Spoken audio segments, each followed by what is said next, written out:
Semuanya. Sorry. Oke, Pak. Silakan. Terima kasih. Silakan menyalakan kamera untuk agar kita bisa segera memulai perkuliahan kita pada pagi ini.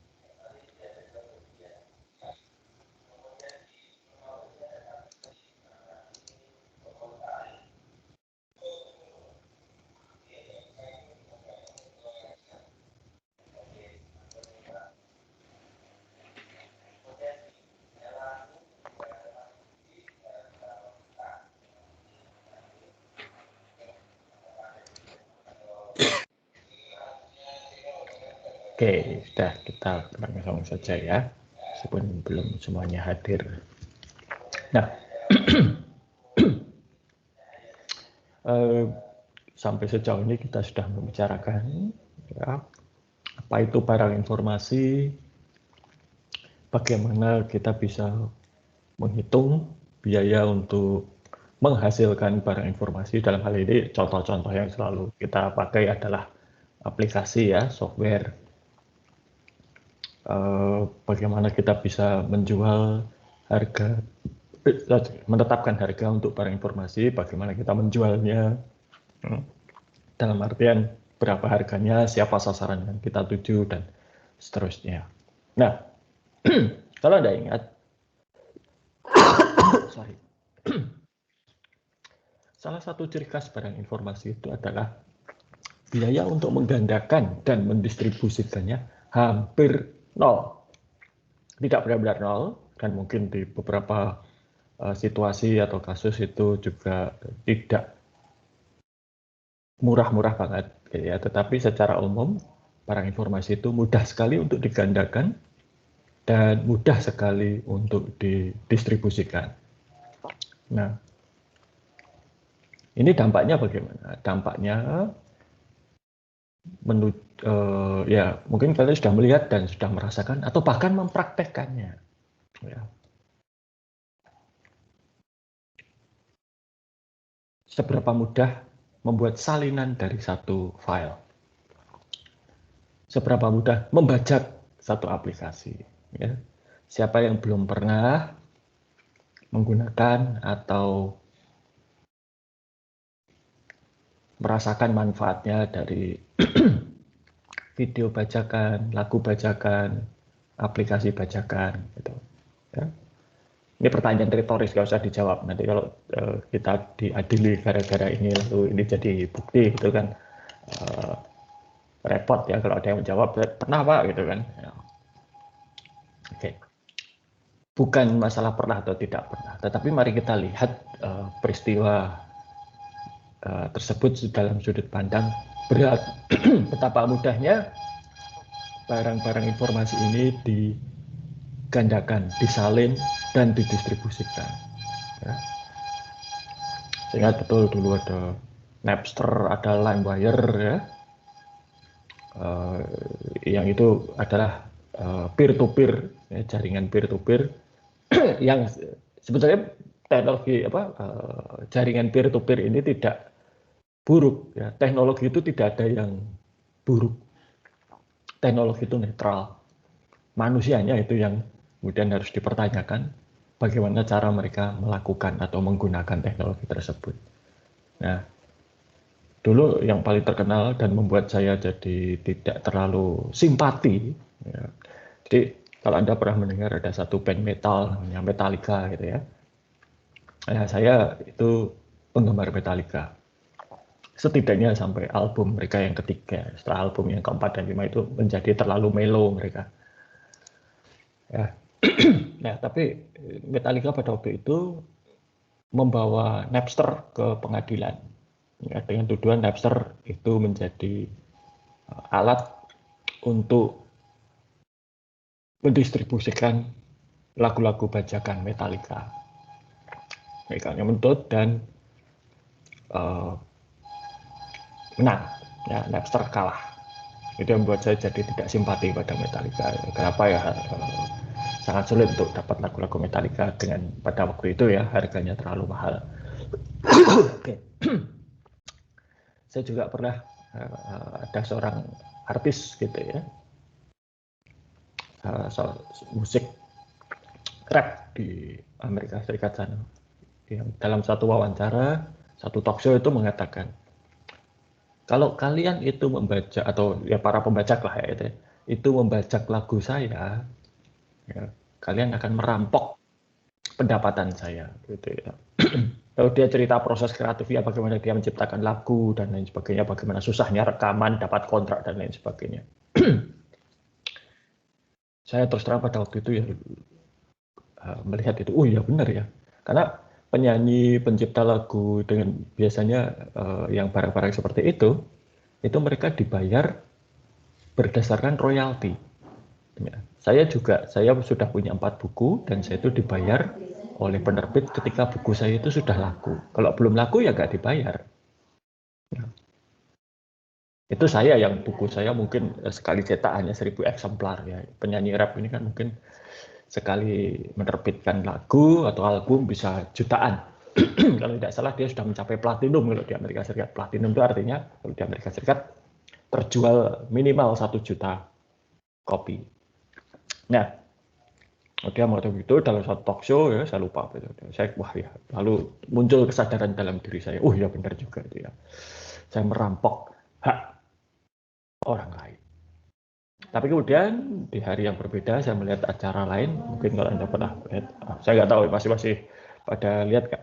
Ada satu acara di channel MTV waktu itu ya, di mana MTV ini punya acara MTV Crib yang menunjukkan rumah-rumah selebritis.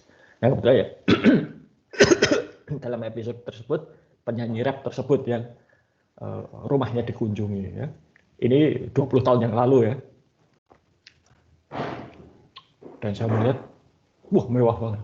Mobilnya aja yang mewah-mewah banyak. Lalu yang buat saya kaget adalah di toiletnya, di dalam toilet dia itu ada TV layar datar. Waktu itu TV layar datar masih belum umum seperti sekarang ya, flat screen itu belum. TV-nya waktu itu plasma, sekitar 40 inci itu ada di toilet, ya di WC.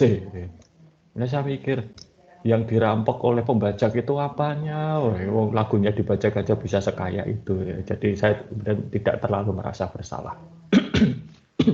Oke. Tapi lain penyanyi rap tentunya beda dengan ya kita ini. Ya. Kalau ada, saya tidak pernah mewajibkan mahasiswa saya untuk membeli buku saya, tapi kalau ada mahasiswa datang ke kelas saya di pelajaran saya menggunakan buku saya dan itu fotokopian tuh di sini rasanya wah tega bener gitu ya. Karena dari satu buku itu saya hanya dapat royalti sekitar Rp5.000. Mungkin tukang ojek online itu komisinya dari setiap ride lebih tinggi daripada royalti saya per buku. Ya. Oke. Nah, sekarang yang jadi masalah adalah ketika barang informasi itu mudah sekali untuk digandakan dan mudah sekali untuk didistribusikan. Bagaimana cara Anda mencegah terjadinya pembajakan?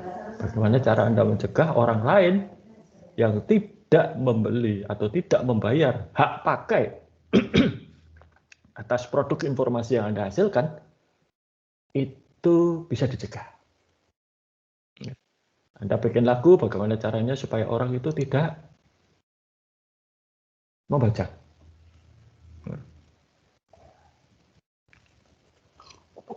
Bertahun-tahun, Asosiasi Produsen Musik dan Produsen Film di Amerika Serikat berusaha untuk mengadopsi atau menggunakan teknologi anti pembajakan. Salah satunya itu adalah dulu ketika masih zaman rame DVD, ya, DVD itu dilengkapi proteksi anti copy, jadi nggak bisa ngopi DVD. Lalu DVD itu dibagi menjadi region, ya, wilayah-wilayah. Indonesia itu kalau saya tidak salah ingat wilayah 3 atau 4, Amerika Serikat itu 1. Jadi kalau kepingan DVD itu dari Amerika Serikat, kodenya 1, diputar di DVD player di Indonesia yang kodenya 4, nggak bisa. Lalu bagaimana dengan DVD-ROM yang ada di komputer-komputer? Nah, DVD-ROM itu biasanya mereka bisa diubah-ubah regionnya. Ya, tapi itu hanya terbatas 5 kali dan setelah itu dikunci pada regen terakhir. Oh, bangga ada itu, lalu mereka keluarkan gitu. Tahu nggak apa yang terjadi? Dalam hitungan hari, seorang remaja dari Denmark atau Norwegia, negara-negara Skandinavia, itu mempublikasikan cara untuk membypass kode keamanan tersebut. Ya. Lalu juga muncul banyak aplikasi-aplikasi yang bisa diunduh dengan gratis untuk ngakali regen setting. Dan kemudian muncul teknik atau teknologi untuk ripping DVD. Jadi DVD itu diambil filmnya, dikonversi ke MPG atau yang MP4 dan lain sebagainya. Selesai masalah, gitu kan? Masalah untuk para penggemar bajakan. Jadi kalau kalian akan menggunakan teknologi untuk melindungi produk informasi kalian, percayalah dalam hitungan hari akan ada teknologi yang bisa membypass teknologi pengaman tersebut. Dan itu sudah terbukti berkali-kali. Dulu Microsoft itu pakai serial number, lalu banyak yang menyediakan serial number gratis. Kemudian Microsoft menggunakan metode aktivasi. Ya, jadi kalau kalian memasukkan serial number produk Microsoft, bisa Windows, itu harus diaktifasi, di mana aktivasinya itu menghubungi server Microsoft untuk meminta aktivasi. Dan server Microsoft yang ngecek ini nomor seri ini sudah pernah diaktifasi belum. Itu pun bisa diakali. Ada berbagai metode dan caranya untuk bisa ngakali aktivasi. Nah, jadi mengandalkan teknologi untuk mencegah pembajakan itu tidak akan terlalu efektif. Ya, sama seperti Anda mau mencegah pencuri masuk ke rumah Anda bisa pasang kunci, gembok, dan lain sebagainya. Tapi toh tetap saja kayak namanya. Memang pencuri itu akan masuk ke rumah Anda, mereka pasti menemukan caranya untuk ngakali semua keamanan yang Anda pasang atau Anda gunakan. Ya. Bukan berarti lalu rumah Anda pasti akan dikecurian, tidak. Ya. Pencuri itu juga pilih-pilih korban. Jadi kalau Anda tidak kelihatan mencolok, tidak akan menjadi sasaran, gitu, atau kecil kemungkinannya menjadi sasaran. Nah, tapi perusahaan besar seperti Microsoft itu lain lagi ceritanya. Ya. Microsoft itu high profile. Ya. Maka dia menjadi sasaran tembak cukup banyak orang. Ya. Lalu bagaimana caranya mencegah pembajakan itu ya? Untuk hal ini saya harus akui Apple punya ide yang bagus. Apple melihat sebetulnya kenapa toh kok waktu itu kasusnya adalah lagu. Kenapa kok lagu itu dibajak? Kenapa orang? Karena ternyata membeli lagu dalam bentuk kepingan disk itu harganya terlalu mahal dan tidak fleksibel. Ya.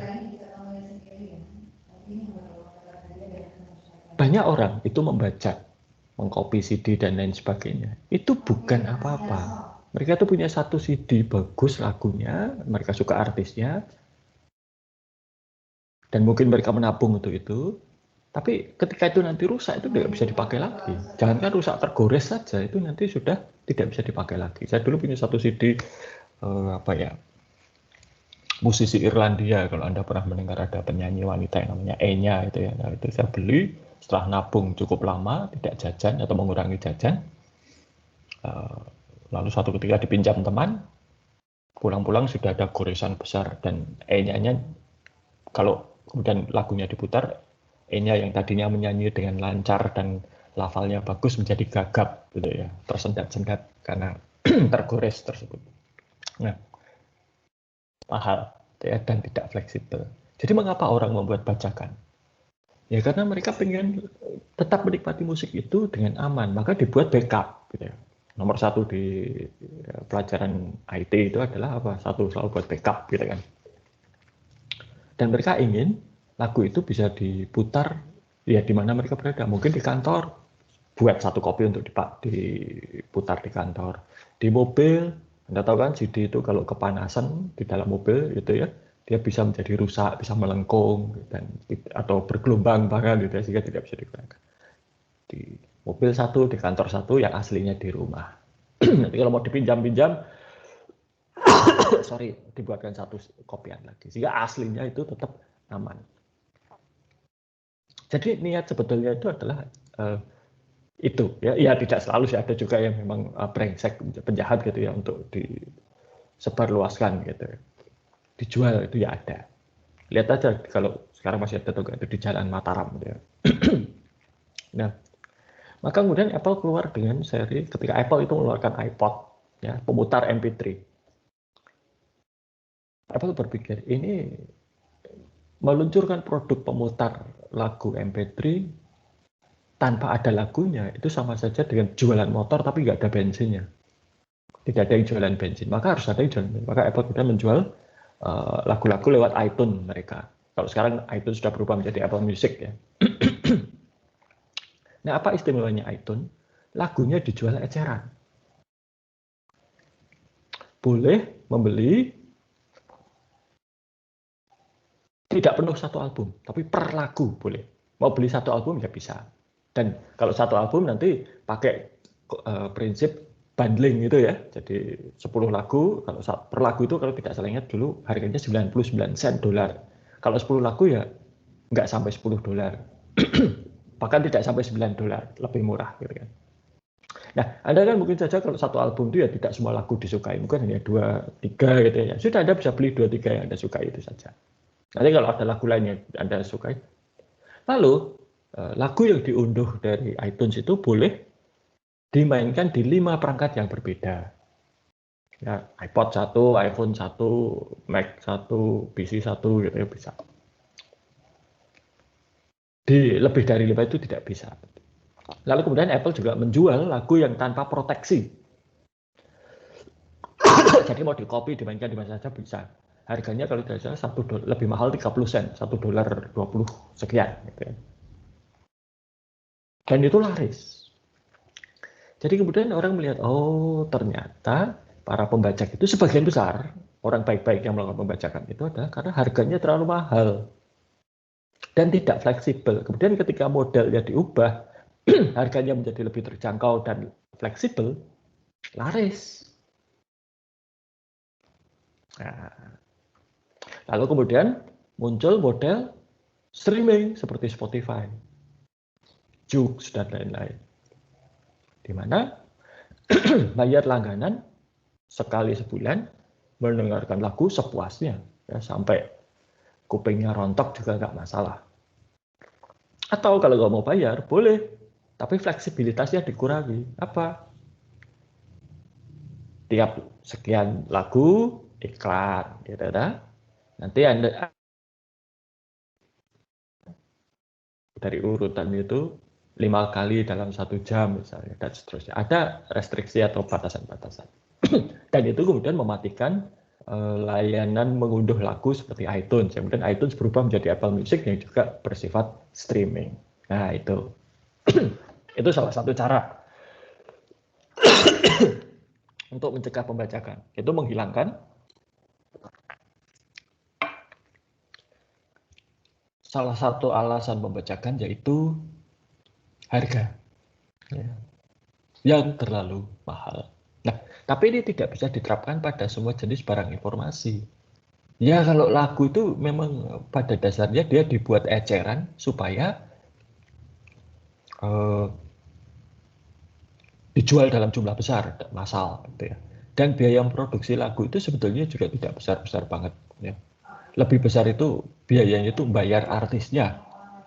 Ya. Misalnya Taylor Swift itu berapa juta dia dibayar untuk sekali album, belum nanti royaltinya ya. Jadi itu sebetulnya. Maka kalau untuk lagu, buku itu ya, film itu boleh bisa diajar. Tapi ada barang-barang lain yang tidak seperti itu. Contohnya apa? Obat, teknologi. Ya. Obat, Anda bisa melihat ya, kemarin ketika vaksin untuk COVID itu dikembangkan, banyak orang yang kaget, kok cepat banget gitu ya. Biasanya kalau riset di dunia obat-obatan itu untuk seperti vaksin ini butuh waktu yang lumayan. Jarang-jarang ada yang kurang dari 1 tahun. Ya. Minimal 2-5 tahun itu baru kemudian mendapat persetujuan. Nah, kenapa kemarin vaksin-vaksin COVID apapun itu, Sinovac, Pfizer, Moderna, AstraZeneca, Johnson Johnson, itu bisa cepat dalam waktu kurang dari itu. Ada beberapa faktor. Yang pertama tentunya karena emergensi. Ya. Harus secepatnya diluncurkan supaya bisa membantu kita menanggulangi pandemi. Dua, curahan dananya besar. Program vaksin itu biasanya, apalagi vaksin-vaksin yang tidak populer ya, itu biasanya tidak terlalu banyak mendapat curahan dana. Kenapa? Biasanya vaksin-vaksin itu ya tidak jadi prioritas. Ya, Ebola misalnya, Ebola itu sangat terbatas hanya di Amerika Serikat saja. Kok di Afrika saja. Afrika pun hanya di daerah tertentu. Tidak meluas dengan cepat. Kenapa? Karena Ebola itu sangat mematikan. Jadi belum sempat nular, induknya sudah mati. Dan kalau induknya mati, virusnya akan sulit untuk menular. Ya. Nah, yang COVID-19 ini kan ya mematikan, tapi tidak semematikan Ebola, maka dia bisa menyebar lebih cepat. Nah, ya. Jadi sebetulnya riset tentang virus COVID-19 ini dan juga coronavirus yang lain itu selama ini sudah jalan. Hanya karena itu tidak menjadi pandemi, maka pembiayaannya itu terbatas. Makanya riset tentang virus-virus corona itu berjalan lambat. Nah, tapi begitu itu menjadi pandemi seperti COVID-19, dana miliaran dolar digelontorkan sehingga bisa diakselerasi. Gitu. Nah, apa yang ingin saya sampaikan ini, bahwa riset-riset di dalam bidang farmasi, medis seperti vaksin, obat-obatan itu mahal harganya. Dan belum tentu berhasil. Bisa jadi mau bikin obat untuk menurunkan kadar kolesterol. Ternyata ketika diuji coba sama sekali tidak menurunkan kadar kolesterol. Atau dicoba, bagus sekali menurunkan kadar kolesterol, tetapi menyebabkan gangguan pada ginjal dan hati. Ya. Nah, setiap perusahaan-perusahaan itu yang melakukan riset dan pengembangan itu biaya riset dan pengembangan itu sama seperti biaya buatan film, sunk cost. Jadi kalau sudah keluar, gagal atau berhasil ya itu tetap keluar. Maka dan banyak riset-riset pengembangan produk obat-obatan vaksin itu tidak berjalan dengan baik, gagal. Ya, karena berbagai hal. Nah, kalau Anda lihat COVID-19 ini kan nama resmi virusnya SARS-CoV-2 ya. Nomor 2. Ya, yang nomor 1-nya mana? Pernah. Itu terjadi tahun awal-awal dekade 2000-an dulu. Yang namanya SARS. Dan itu menyebar di Cina dan Hong Kong. Sorry. Dan pada saat itu juga sudah mulai ada upaya membuat vaksin untuk SARS. Tapi kemudian upaya itu ya bisa dikatakan berhenti. Kenapa? SARS tidak menyebar lagi, ya terkendali. Salah satu mengapa dulu SARS itu terkendali adalah karena ciri khasnya SARS, yaitu demam tinggi. Kalau COVID ini kan bisa saja orangnya sakit tapi tidak demam. Ya. Oke. Jadi dulu screening SARS itu gampang banget. Asal demam, karantina, udah selesai. Ya. Demam, semprot desinfektan dan lain sebagainya. Gitu ya. Dan dugaan saya vaksin-vaksin COVID itu menggunakan data dari ataupun juga teknologi dari vaksin SARS yang sudah ada sebelumnya sehingga bisa lebih cepat. Oke, nah bagaimana dengan hal seperti itu? Ya, sudah habis miliaran dolar jadi obat, gitu ya, ada atau vaksin, ada formulanya, ada resepnya. Bagaimana kita bisa melindungi resep ini? Resep ini kan adalah produk informasi, barang informasi. Bagaimana bisa melindungi? Nah, Untuk itulah hari ini kita akan belajar mengenai hak atas kekayaan intelektual. Oke, ya, ini saya share screen. Ya, jadi manajemen hak atas kekayaan intelektual. Inilah pelindung dari barang-barang informasi yang kita hasilkan. Ya. Nah, ada berbagai macam hak atas kekayaan intelektual. Nanti kita bisa melihat mana yang tepat untuk produk informasi yang Anda hasilkan. Oke, kita lihat dulu ya. Apa saja ragamnya? Ya, mungkin kalau agak terlalu kecil ya, tapi ya udah.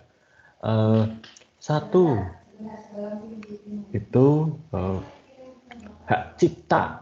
Ya, ini ada undang-undangnya. Hak cipta itu adalah hak eksklusif bagi pencipta atau penerima hak untuk mengumumkan atau memperbanyak ciptaannya atau memberikan izin untuk itu dengan tidak mengurangi pembatasan-pembatasan menurut peraturan perundang-undangan yang berlaku. Jadi hak cipta itu biasanya ditujukan untuk barang-barang informasi seperti buku, lagu, film.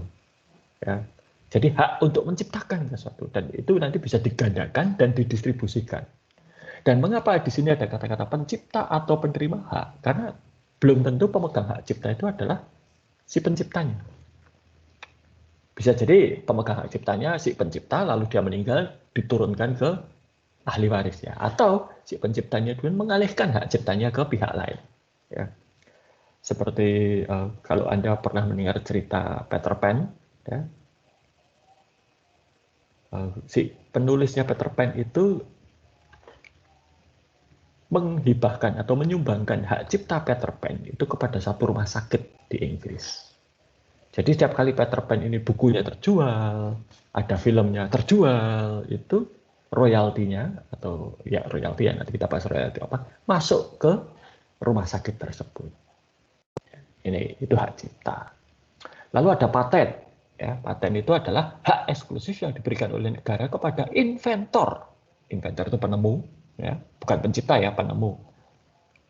Atas hasil invensinya di bidang teknologi yang untuk selama waktu tertentu melaksanakan sendiri invensinya tersebut atau memberikan persetujuannya kepada pihak lain untuk melaksanakannya.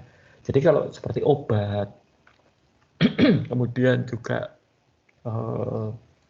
hal-hal teknik, seperti kalau Anda mungkin pernah mendengar di bidang teknik sipil itu ada teknik namanya landasan sosro bahu gitu ya, untuk membuat jalan layang itu hak paten. Demikian juga dengan obat-obatan dan vaksin itu hak paten. Nah, hak paten itu biasanya diberikan untuk 40 tahun. Dan setelah 40 tahun, hak paten itu akan hilang dengan sendirinya dan si resep obat atau apapun itu menjadi milik umum atau yang disebut public domain. Nah, maka Anda pernah mungkin mendengar istilah kalau di kedokteran, farmasi itu ada istilah obat paten dan obat generik. Obat paten itu adalah obat-obat yang hak patennya masih aktif dimiliki oleh si penemunya. Dalam hal ini biasanya pabrik obat. Obat generik itu adalah obat-obatan yang hak paten aslinya sudah kadaluarsa atau sudah tidak berlaku lagi. Itulah mengapa obat generik bisa lebih murah daripada obat paten. Obat paten itu dijual dengan harga yang lebih mahal daripada obat generik. Kenapa? Selisih kemahalannya itu digunakan untuk menutup biaya penelitian dan pengembangan yang sudah dikeluarkan sebelumnya untuk mendapatkan resep obat yang dijual tersebut. Tapi setelah 40 tahun itu bisa hilang. Paten itu juga berlaku untuk misalnya penemuan barang dan lain sebagainya.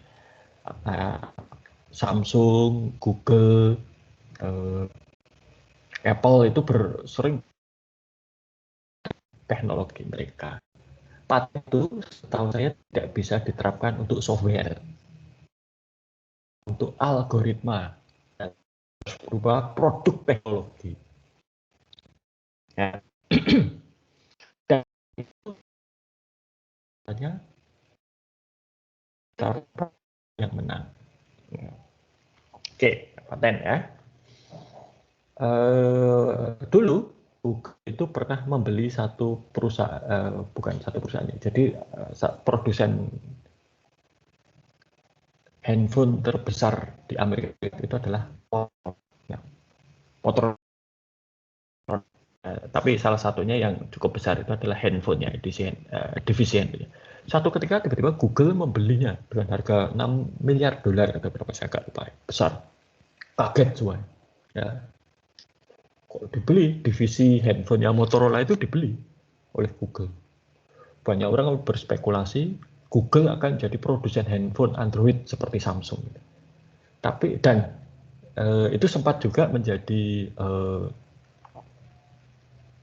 kenyataan. Google meluncurkan handphone Nexus Nexus 6 yang dibuat oleh Motorola. Tapi kemudian secara mengejutkan, Google menjual divisi handphonenya Motorola tadi ke Lenovo dengan jual rugi. Kalau nggak salah itu dulu Google itu membeli sekitar 6 miliar, dijual 1 miliar, jadi rugi. Dan Google hanya memiliki Motorola sekitar 2-3 tahun. Nah, kenapa itu? Yang diincar Google itu bukan perusahaannya. Google tidak pengen punya pabrik handphone. Sebab kalau mereka punya pabrik handphone nanti diprotes oleh para produsen handphone Android. Samsung, LG, Huawei, Xiaomi sama marah-marah gitu kan. Kan berarti bersaing dengan mereka. Nah, lalu apa yang terjadi? Google itu tidak mengincar pabrik handphonenya. Yang mereka incar itu adalah koleksi paten yang dimiliki oleh Motorola.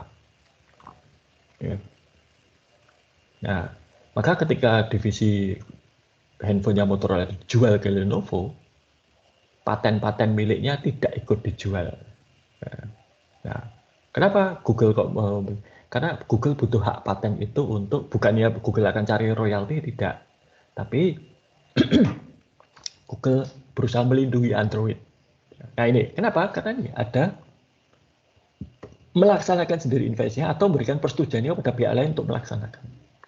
Kalau hak paten itu dimiliki seseorang dan kalian menggunakan, kalian harus membayar kepada si pemilik hak paten.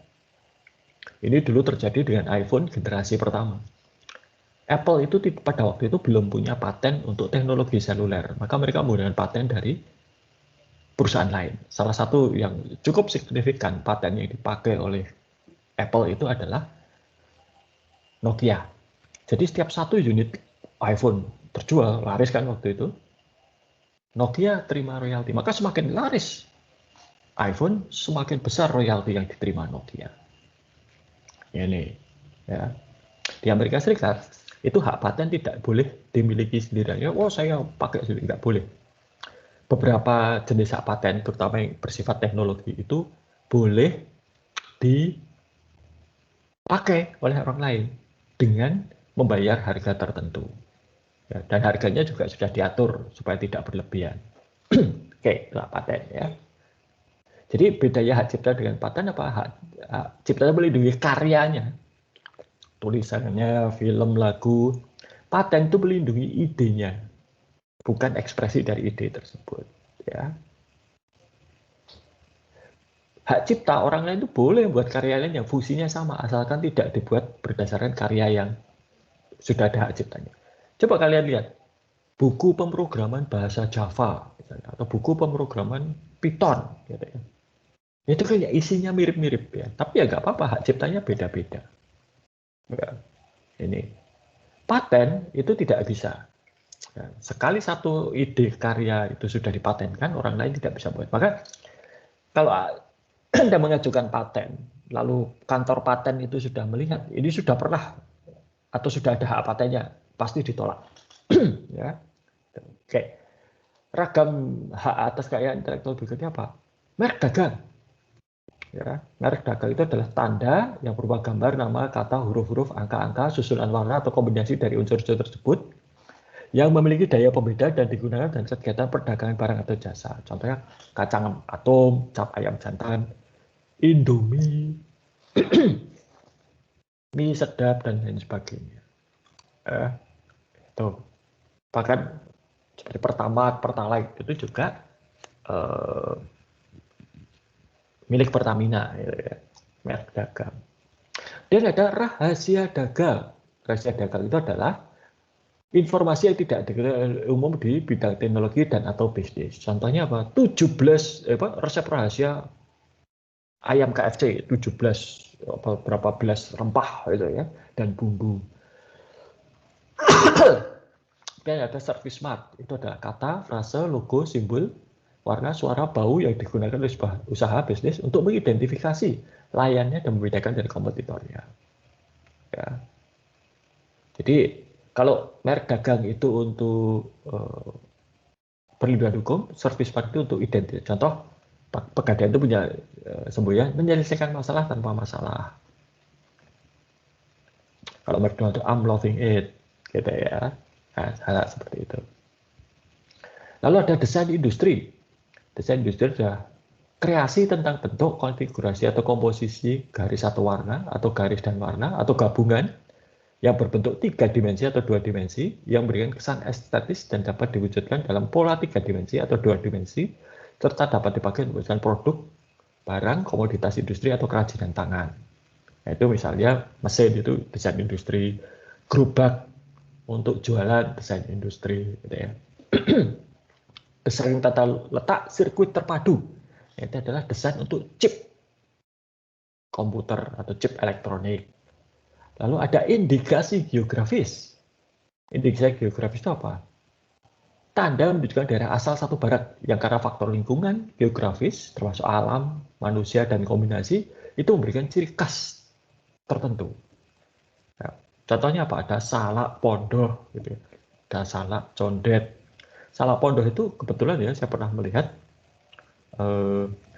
itu bisa ditanam di Jakarta misalnya, tapi tidak akan berbuah. Dan kalaupun berbuah rasanya tidak seperti salak pondoh yang ada di Sleman atau di Magelang, Muntilan. Di dunia internasional, Anda mungkin bagi ada yang suka menikmati minuman beralkohol, misalnya, kalau Anda lihat whisky, ya, whisky itu ada tulisannya ada 2 jenis, ada yang pakai WHISKY dan ada yang WHISKEY, itu beda. Kalau whisky yang tanpa E itu biasanya berasal dari Eropa, kalau yang whisky pakai E itu dari Amerika Serikat atau Amerika Utara, ya. Ada Scotch, ada Bourbon, ya, macam-macam. Lalu Anda mungkin pernah mendengar ada minuman dari anggur yang namanya champagne. Champagne itu hanya boleh disematkan kepada minuman tersebut yang berasal dari daerah yang namanya Champagne di Prancis sana. Nah, meskipun ada minuman lain, jadi champagne itu sebenarnya adalah anggur putih yang ada karbonasinya. Jadi kayak anggur putih yang dijadikan minuman soda itu, tapi bukan soda. Ini ada karbonasinya. Nah, bisa nggak perusahaan di luar champagne itu membuat minuman seperti champagne? Bisa, dan sudah banyak yang melakukan. Hanya tidak boleh disebut champagne, karena champagne itu hanya minuman tersebut ya, anggur yang berkarbonasi yang berasal dari daerah Champagne. Di luar itu harus disebut sebagai sparkling wine. Atau kalau tidak beralkohol, mungkin sudah pernah mendengar ada istilah daging Kobe dan daging Wagyu. Ya. Daging sapi Kobe itu adalah daging sapi dengan tekstur yang lemaknya banyak, yang harganya mahal dan enak. Ya. Di Kobe sendiri sana, sapinya itu supaya bisa menghasilkan daging tersebut itu dirawat dengan penuh intensitas. Sapinya diberi minum bir, diberi makanan bergizi, tidak boleh banyak bergerak, dipijeti gitu ya, supaya apa? Tidak muncul ototnya, yang muncul adalah lemak-lemaknya gitu ya. Tidak seperti di Indonesia mungkin yang sapi itu digunakan untuk kerja keras ya. Kalau di Indonesia itu sapinya sapi pekerja ya. Nah, kalau di Kobe itu diperdengarkan lagu klasik. Jadi supaya sapinya itu tidak stres dan rileks. Kalau tidak stres dan rileks, otomatis gemuk, dan gemuknya itu bukan karena otot yang keras, tapi karena lemak yang empuk. Nah, teknik menggemukkan sapi ala Kobe ini kemudian banyak diterapkan di daerah lain. Australia itu ada, di Indonesia juga ada. Tapi tidak boleh disebut sebagai daging sapi Kobe. mereka harus hanya boleh menggunakan kata-kata atau indikasi geografis daging sapi wagyu, di mana wagyu itu artinya penggemukan sapinya menggunakan teknik dari Kobe, tapi tidak bisa disebut Kobe. Oke. Nah, jadi hak atas kekayaan intelektual inilah yang digunakan sebagai perlindungan atas barang informasi. Ya. Jadi kalau kalian buat buku, ada yang membaca buku tersebut, bisa dituntut di pengadilan. Dan Anda bisa menunjukkan, saya apa pegang hak cipta. Anda punya paten Anda dipakai orang tanpa membayar, Anda bisa menuntut orang tersebut. Ya. Nah, ya itu masalahnya kemudian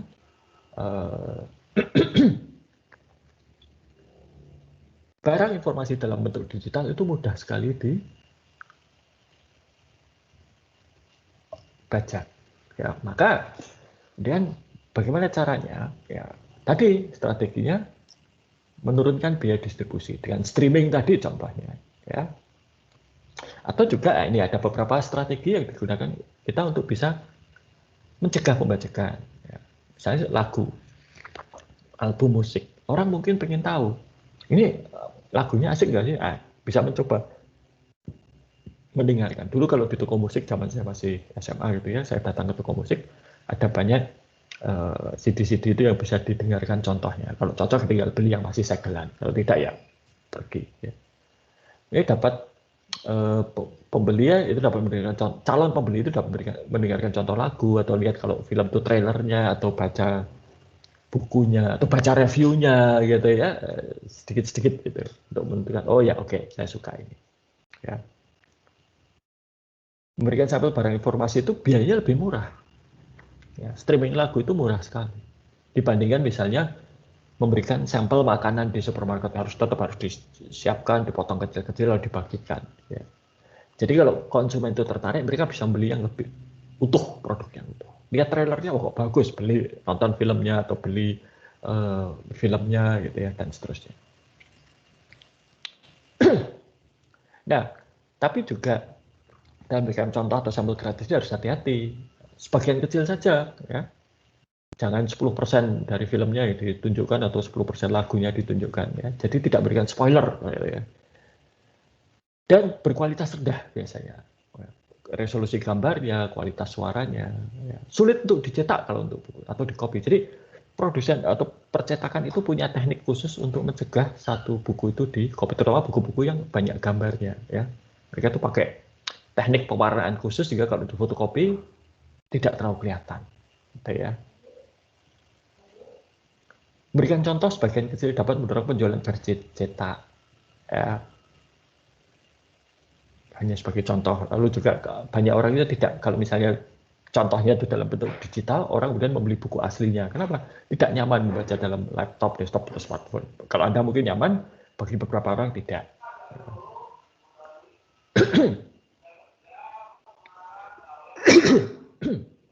Nah, biaya distribusi murah ini bisa, nah ini yang kemudian dimanfaatkan oleh layanan streaming musik seperti Spotify, Joox, dan lain-lain. Karena murah di dalam menggandakan dan lalu menjadi mudah sekali untuk diberikan sampel. Oke, ini ada satu contoh. Yang pernah lihat ini?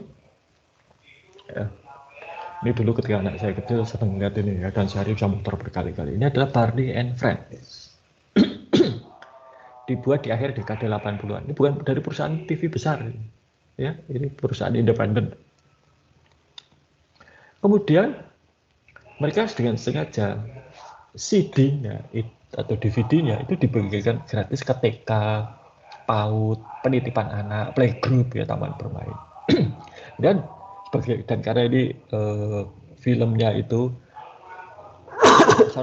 serinya itu mengedukasi, ini banyak diputar, banyak nyanyinya gitu ya, itu diputar di TK ya, penitipan anak, PAUD, dan playgroup.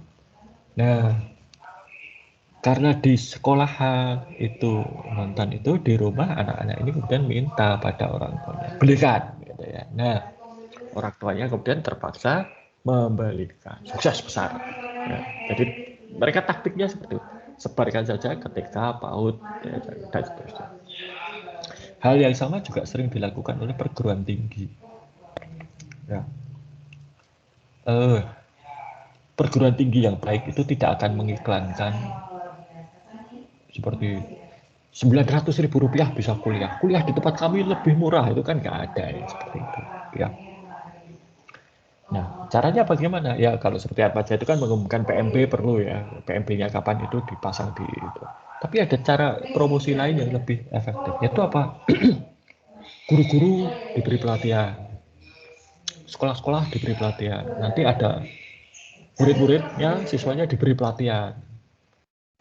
Atau dibawa ke kampus untuk lomba misalnya. Ya, lomba-lomba yang melibatkan siswa SMA bagi universitas itu adalah ajang promosi. Ini loh kampus kami seperti ini fasilitasnya. Lalu juga seperti Atmaja itu ada kerjasama dengan beberapa sekolahan untuk dan melakukan pendampingan siswa. Saya itu misalnya sering sekali dulu diminta untuk melakukan pendampingan ke bagi yang pernah sekolah di Vanlit, yang mungkin pernah lihat saya atau dosen-dosen Atmaja yang lain, melakukan pendampingan acara wawasan kebangsaan misalnya. Nah, itu promosi sebetulnya, gitu ya. Oke. Contoh lain yang berlawanan dengan Bali itu adalah Disney. Ya.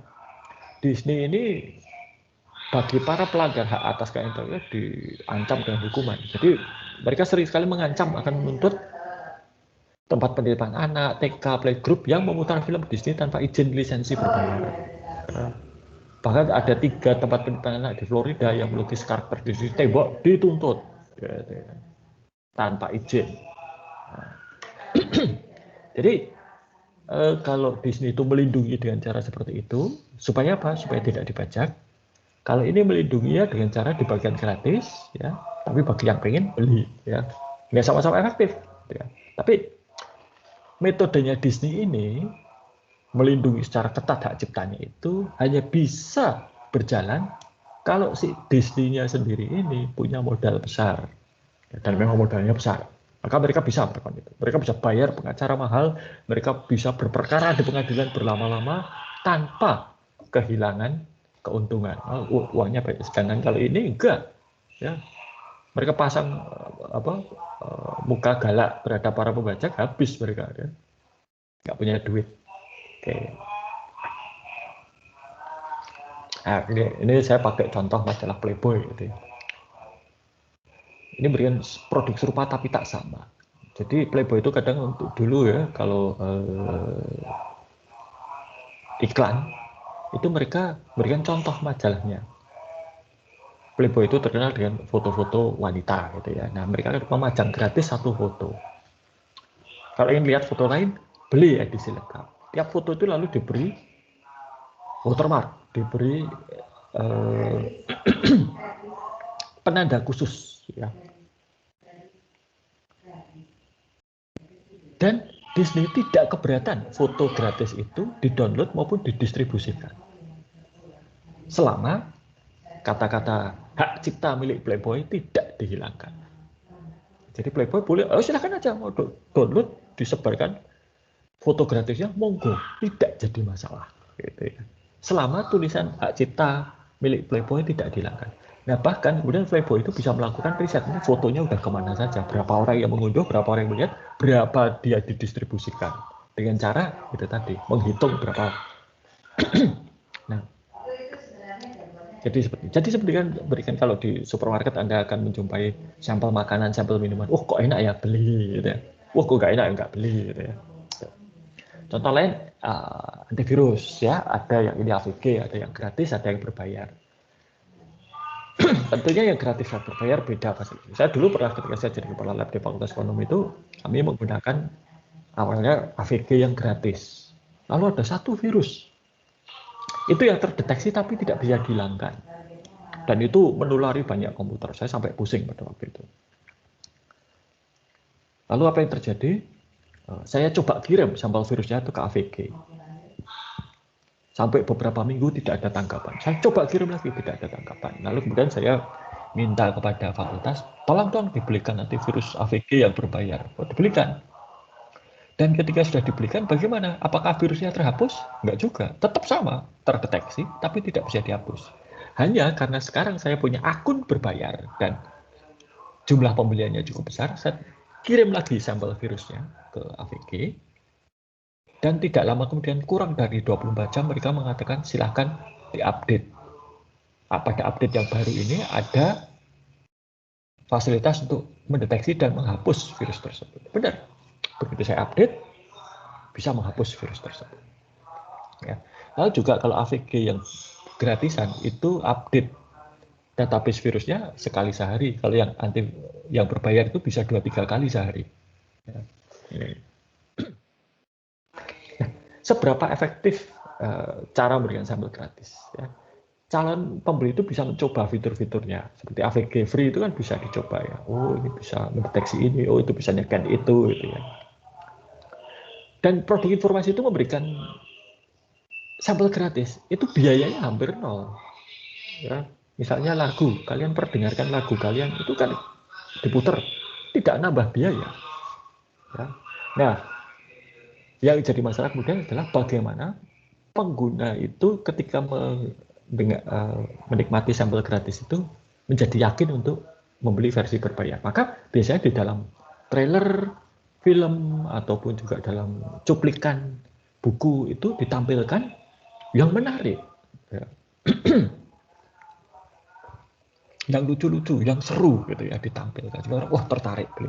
Maka kalau kalian trailer film katakanlah dulu kalau lihat trailernya di Avengers, gitu ya, ya ditampilkan yang seru-seru, yang lucu ya. Adegan-adegan yang biasa-biasa saja tidak ditampilkan. Adegan-adegan kuncinya ya, yang mengejutkan juga tidak ditampilkan, tapi dipancing gitu ya dengan potongan-potongan adegan yang buat penasaran. Nah, seperti itu. Ya. Kita juga bisa menggunakan penetapan versi ya, kualitas rendah, fitur sedikit, gratis, tapi jika ingin yang lengkap dan lebih maju bayar, gitu ya. Oke. Nah, di dalam kita menjual satu produk itu seringkali juga ada produk pelengkap. Ya. Kita bisa saja menjual produk utamanya murah, tapi pelengkapnya mahal. Contohnya apa? Pisau cukur, seperti jilet dan lain sebagainya itu gagangnya dan cartridge ya atau pisaunya. Ya. Nah, pisaunya itu yang mahal ya. Kalau jilet Mahtri itu pisaunya mahal sekali gitu ya. Printer inkjet dulu ya. Printer inkjet itu bisa murah, mungkin 1 juta sudah dapat, tapi tintanya itu mahal sekali ya. Sekarang sudah berubah ya, tintanya jadi lebih murah dan terjangkau. Lalu kalau misalnya kalian cari tulisan ilmiah ya, nanti kalau kalian di metode penelitian jurnal artikel ilmiah itu kan biasanya bagi bukan pelanggan disediakan abstraknya atau ringkasannya. Ya. Silakan dibaca. Oh kalau cocok silakan beli. Ya.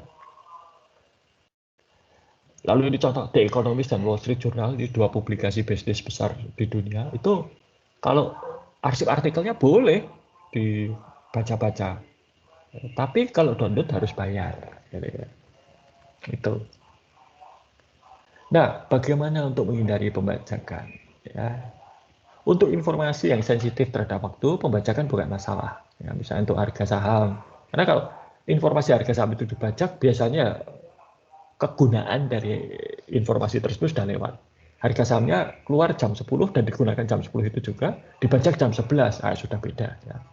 Skor pertandingan, olahraga, gosip, gitu ya, bajaklah gitu ya. Toh sudah lewat. Untuk sebagian kecil informasi itu dapatkan gratis, tapi untuk arsip lengkap harus bayar. Seperti tadi Wall Street Journal atau Kompas juga begitu. Ya. Ini contoh arsipnya Kompas. Ya. Oh ini bisa baca, tapi kalau mau yang lengkap harus bayar. Kita juga bisa memanfaatkan biaya reproduksi rendah. Ya. Streaming itu tidak mematikan bioskop dan film. Malah justru menggairahkan. Ya. Tetap ya, kalau bisa merasakan kalau di bioskop itu sebaik apapun perangkat multimedia kita di rumah, kalau di bioskop itu lain. Ya. Maka orang pergi ke bioskop itu sebenarnya rekreasi. Ya. Tapi yang mati itu adalah apa? penjual kaset video, DVD, CD itu mati mereka sekarang. Karena streaming lebih murah dan kualitasnya cukup bagus. Ya.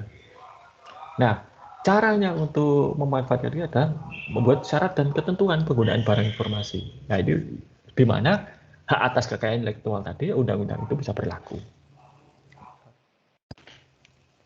Nah, kita juga harus mengidentifikasi trade-off atau kompromi antara pengendalian dan nilai. Barang yang dapat dibagikan, dipinjamkan, disewakan, atau diakses berulang kali dan dijual kembali lebih berharga bagi konsumen daripada barang yang dapat diakses sekali dalam kendali kuat dan oleh hanya satu pihak.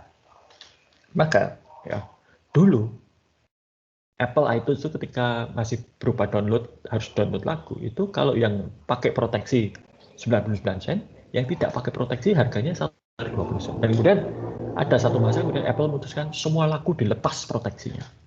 Ya. Maka berbondong-bondong menggunakan itu. Nah, ini ya, jadi Apple itu menaikkan harga 30% untuk menghilangkan fitur DRM, Digital Rights Management, yang anti pembajakan. Ternyata setelah itu konsumen dibeli tambah, kenapa? Lebih fleksibel, ya, bisa di-copy dimanapun. Gitu ya. Nah, tapi kemudian produk pengganti yang lebih murah itu dapat mengancam produk utamanya, misalnya buku bekas, gitu ya. Nih, jadi pertimbangan harga kemudian adalah apa? Biaya transaksi. Berapa tahu biaya yang dikeluarkan oleh penjual dan pembeli untuk bertransaksi. Contoh itu menyewa DVD $3. Tapi biaya transportasi untuk ini $3 itu ya ada parkir dan lain sebagainya. Sehingga totalnya itu bisa menjadi 13. Pay per view, ya, streaming satu film bayar itu $5. Nah, selisih $2 ini kan lebih murah dari ini, lebih mahal dari ini ya. Tapi selisih $2 ini kalau di total ya tetap hanya ini, kita tidak perlu bayar yang ini. Ya. Ini contoh yang kita gunakan Microsoft Campus Agreement itu, ya. Ada berapa user? Anda itu menggunakan Microsoft Teams itu per user hitungannya, ya. Oke. Itu jangan dibayar, itu dulu ya, itu bukan untuk Anda. UTS dan sebagainya itu bukan untuk Anda, itu saya belum sempat menghilangkan. Baik, jadi itulah dia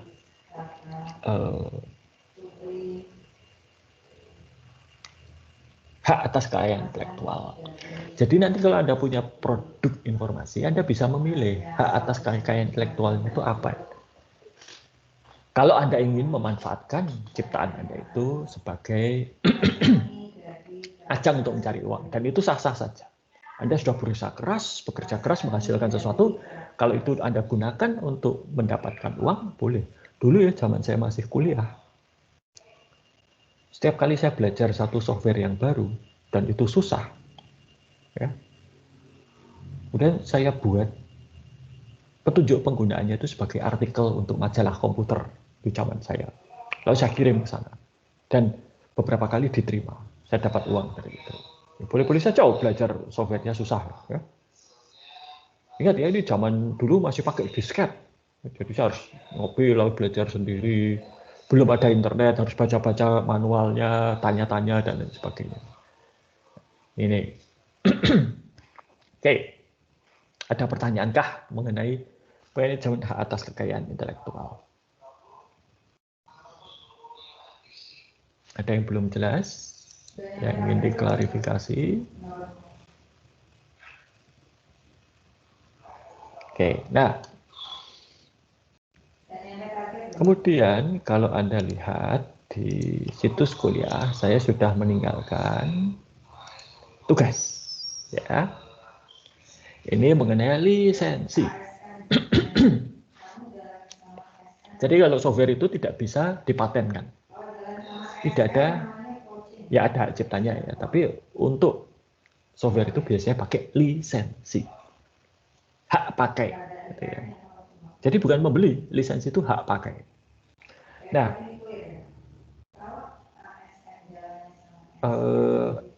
ada berbagai macam lisensi yang bisa ditawarkan. Anda bisa, ini ada 5 opsi. Satu open source. Open source itu nanti harus milih antara ada GPL, LGPL, Apache, MIT, Mozilla, atau Eclipse. dengan dukungan berbayar. Jadi aplikasinya tidak berbayar, tapi kalau butuh ada error, ada modifikasi, bayar. Lisensi open source atau dengan dukungan gratis selama hanya 3 bulan. Setelah itu kalau butuh, bayar. Atau lisensi komersial perpetual. Perpetual itu sekali bayar dan sudah itu ya sudah, nggak perlu bayar lagi. Tapi nggak dapat versi baru. Atau lisensi bulanan, ya per bulan bayar sekian, sama seperti Spotify misalnya atau Netflix. Atau lisensi per pendaftar seperti Microsoft Teams tadi, ya Pak? Ya, lisensi kampus agreement Microsoft. Nah, silahkan kelompok Anda untuk aplikasi pendaftaran vaksin yang bagi sudah Anda buat, gitu ya. Sudah ada harganya, sudah ada biayanya. Itu mana lisensi yang Anda pilih dan alasannya apa? Ya, kelebihan dan kekurangan tipe lisensi yang Anda pilih itu apa? Oke, bagi baik kelompok Anda sebagai pembuat maupun bagi masyarakat secara umum. Oke, ini tugas Anda berikutnya. Ya, waktunya berapa? Seminggu. Jadi sebelum perkuliahan minggu depan harus sudah dikumpulkan dan nanti siap-siap tiap kelompok untuk presentasi. Ya, itu tugasnya. Ada pertanyaan atau tidak?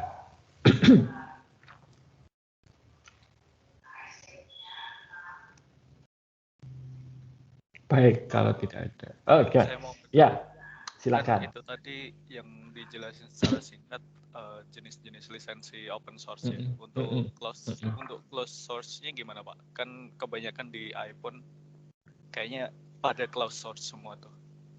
Nah, ini kan ada ini tadi, closed source itu yang komersial perpetual, bulanan, atau per pendaftar. Ya, sudah saya buat itu. Berarti nggak ada jenisnya ya Pak? Ya jenisnya itu tadi, perpetual, bayar sekali setelah itu selesai, beli putus, atau mau bayar bulanan, atau mau bayar per pendaftar. Oke Pak. Nah, tarifnya silahkan ditentukan sendiri nanti. Terima kasih Pak. Sama-sama. Ada lagi yang lain? Karena kalau open source sama sekali, ya free gitu, ya susah juga. Ya. Mau dapat uang dari mana? Maka perlu ada penghasilan lah, gitu ya. Si Linus Torvalds itu, si pencipta Linux itu, dia sampai sekarang kan masih aktif di dalam pengembangan Linux ya. Dan dia tidak menerima bayaran dari pengembangan Linux itu, tetapi dia dibayar oleh Linux Foundation untuk mengembangkan Linux ya. Ini. Dan dari mana Linux Foundation dapat uang? Dari para sponsornya. Google, Microsoft, IBM gitu ya. Oke, ada lagi yang mau ditanyakan?